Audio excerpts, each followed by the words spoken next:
मस्जिद कमेटी ने पूजा पर रोक की मांग की थी। सुबह 4 बजे चीफ जस्टिस ने सुनवाई की और हाई कोर्ट जाने को कहा।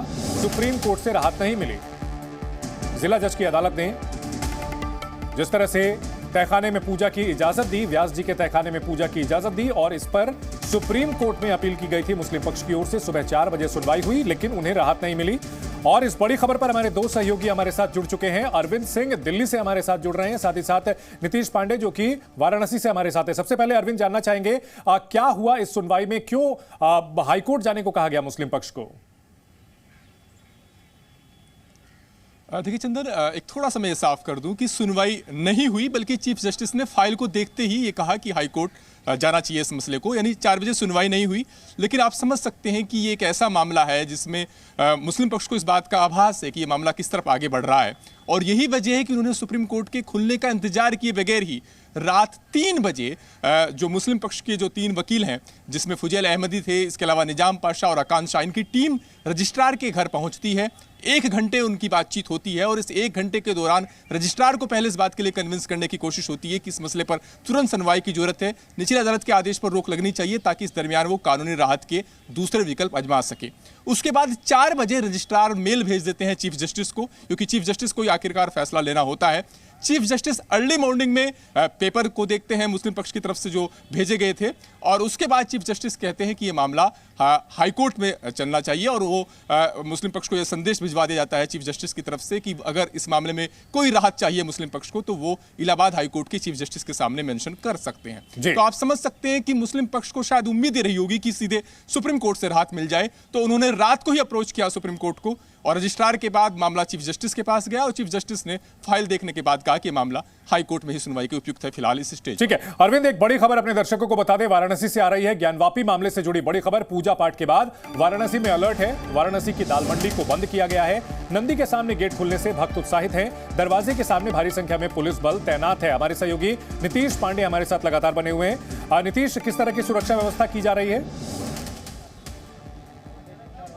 सीधे सुरक्षा व्यवस्था की तस्वीरें दिखाते हैं। पहले ये गाड़ियां देखिए, आपको सुरक्षा के लिहाज से जो अधिकारियों की गाड़ियां हैं ये बाहर आपको तैनात दिखाई देंगी। अब जो सुरक्षा कर्मी हैं उनकी तस्वीरें हम आपको दिखा रहे हैं। देखिए यहाँ पर ये पुलिस बल की तैनाती है, इसके साथ ही आरपीएफ के जो जवान हैं वो भी तैनात किए गए हैं। जो पुलिस बल है किस तरह से यहाँ पर मुस्तैद आपको खड़ा दिखाई देगा, ये तस्वीर आपको दिखाई। इसके साथ प्राइवेट सिक्योरिटी लगाई गई है। प्राइवेट सिक्योरिटी के अलावा आपको और भी तस्वीरें हम दिखाते हैं। ये देखिए आरपीएफ के जो जवान हैं यहाँ पर आपको मुस्तैद दिखाई देंगे। ये देखिए कमांडो दस्ता आपको तैनात दिखाई देगा। इसके अलावा अगर बात करें तो पूरी तरह से ब्लैक कैट कमांडो की भी यहाँ पर व्यवस्था की गई है। और जो भी सुरक्षा के तमाम बिंदु हैं उन सारे बिंदुओं का यहाँ पर पालन कराया जा रहा है। आपको बता दें कि पूरे शहर में सुरक्षा का अलर्ट जारी कर दिया गया है। जैसे ही ज्ञानवापी के जो तहखाना है उसमें पूजा का आदेश हुआ, उसके बाद से पूरे बनारस में सुरक्षा का अलर्ट जारी कर दिया गया। हर ओर आपको खड़ी सुरक्षा व्यवस्था दिखाई देगी और इस सुरक्षा व्यवस्था की तस्वीरें हम आपको दिखा रहे हैं। इसके साथ ही वो तस्वीर भी हम आपको दिखा रहे हैं जो आज खास है। आप देखिए ये सामने आपको जो स्ट्रक्चर हम दिखाएंगे वो ज्ञानवापी वही है और वहाँ से दक्षिणी छोर पे आपको देखिए ये सामने जो आपको गुंबद दिखाई दे रहा है, ठीक इसके दक्षिणी छोर पर पीछे यानी जो नंदी, बड़े नंदी जहां विराजमान है उसके सामने का जो क्षेत्र है वहां पर पूजा की जा रही है। और ये जो पूजा है षोडशोपचार विधि से की जा रही है। और जैसा कि इस मंदिर के अगर बात करें तो विश्वनाथ मंदिर जो ट्रस्ट है उसके प्रमुख अर्चक, विश्वनाथ मंदिर के प्रमुख अर्चक जो हैं उन्होंने बताया कि जिस तरह से 5 प्रहर का पूजन बाबा विश्वनाथ का होता है उसी तरह का पूजन यहाँ भी करने की पूरी योजना है। जो आज यहाँ पर षोडशोपचार विधि से यहाँ पर पूजन संपन्न कराया जा रहा है। और नीतीश, निश्चित तौर पर सुरक्षा व्यवस्था काफी मजबूत दिख रही है, क्योंकि हमने देखा था कि जब एएसआई की रिपोर्ट सामने आई थी तो मंदिर के बाहर किस तरह से वहां पर थोड़ी कानून व्यवस्था की स्थिति जैसी हो गई थी। मुस्लिम समुदाय के लोग काफी आंदोलित नजर आए थे और वो दिन शुक्रवार का था और ऐसे में शुक्रवार भी आने वाला है, तो निश्चित तौर पर सुरक्षा व्यवस्था काफी मजबूत की जा रही है। इन सब के बीच प्रशासन की भी काफी तेजी देखने को मिली। अदालत की तरफ से 1 हफ्ते का यानी 7 दिन का समय दिया गया था, लेकिन 7 घंटों के अंदर ही पूजा शुरू हो गई।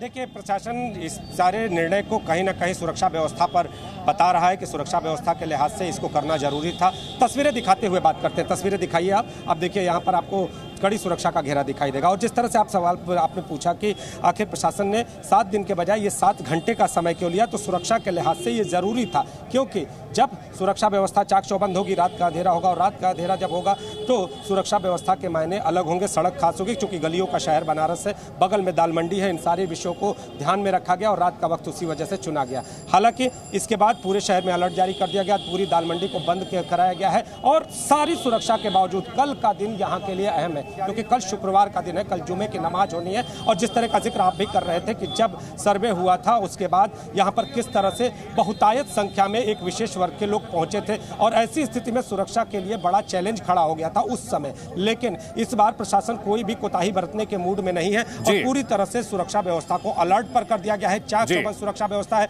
आपको बता दें कि कैंट स्टेशन हो, बनारस स्टेशन हो, चौराहे हो, ज्ञानवापी की ओर आने वाले जो प्रमुख चौराहे हैं वहां पर भी बैरिकेडिंग की गई है। लोगों पर आने जाने वाले लोगों पर पूरी निगाह रखी जा रही है। कई ऐसी जो गाड़ियां हैं उनको चेकिंग करके या फिर जब उनके नंबर नोट है तभी उनको अंदर एंट्री दी जा रही है। यानी पूरी तरह से कोई भी कोताही नहीं बरती जा रही है। नीतीश, वाराणसी में सुरक्षा के पुख्ता इंतजाम किए गए हैं। कानूनी पहलू इस मामले का समझने के लिए एक बार फिर से रुख करते हैं अरविंद का। अरविंद, अगर बात की जाए इस पूरे मामले की तो हिंदू पक्ष की ओर से इसे बड़ी जीत बताया जा रहा है। अगर जिला जज की अदालत का जो कल का फैसला है उसे देखें और उसके बाद सुप्रीम कोर्ट की जिस ओर से जिस तरह हाईकोर्ट जाने को कहा गया है, ऐसे में हाईकोर्ट में आगे कब तक सुनवाई होने की उम्मीद है? कब तक इस पर जो है आगे चर्चा हो सकती है? देखिए चंदन, कुछ देर पहले जो मुस्लिम पक्ष के वकील हैं उनसे मेरी बात हुई थी। अभी हाईकोर्ट से कोई खास अपडेट इस बारे में नहीं है, लेकिन हाईकोर्ट में ही अब उनके लिए राहत का विकल्प बचता है निचली अदालत के आदेश के खिलाफ जाने का। हालांकि ये जो मूल इशू है कि क्या ज्ञानवापी में पूजा अर्चना के अधिकार वाली हिंदू पक्ष की याचिका सुनवाई के लायक है नहीं, ये मूल इशू सुप्रीम कोर्ट में पेंडिंग है। तो लिहाजा मुस्लिम पक्ष ने पहले सुप्रीम कोर्ट जाना बेहतर समझा था, लेकिन सुप्रीम कोर्ट ने कहा कि निचली अदालत का आदेश है तो हाईकोर्ट जाना बेहतर रहेगा। और चंदन, आप समझ सकते हैं कि ये जो कल का आदेश है इसको दोनों ही पक्ष 1986 के अयोध्या वाले मामले में जो फैजाबाद के जिला जज का जो आदेश था उससे जोड़कर देख रहे हैं। उस वक्त भी 4:40 पर फैजाबाद के जिला जज ने राम मंदिर के ताले खुलवाने का निर्देश दिया था और 5:20 पर इस आदेश पर अमल हो गया था। यहां भी 1 हफ्ते का वक्त दिया था, लेकिन कल ही पूजा शुरू हो गई है। तो दोनों पक्षों की जो एंग्जाइटी है वो समझ में आती है इस मसले को लेकर। जी बिल्कुल, बहुत शुक्रिया इस पूरी जानकारी के लिए। तो ज्ञानवापी को लेकर के बड़ी अपडेट यह है कि सुरक्षा व्यवस्था काफी अलर्ट कर दी गई है और मुस्लिम पक्ष ने सुप्रीम कोर्ट में जो याचिका देने की कोशिश की थी इस पर अदालत की ओर से कहा गया, हाईकोर्ट जाने के लिए कहा गया है। इन सब की ओर से बड़ी खबर। जी न्यूज़।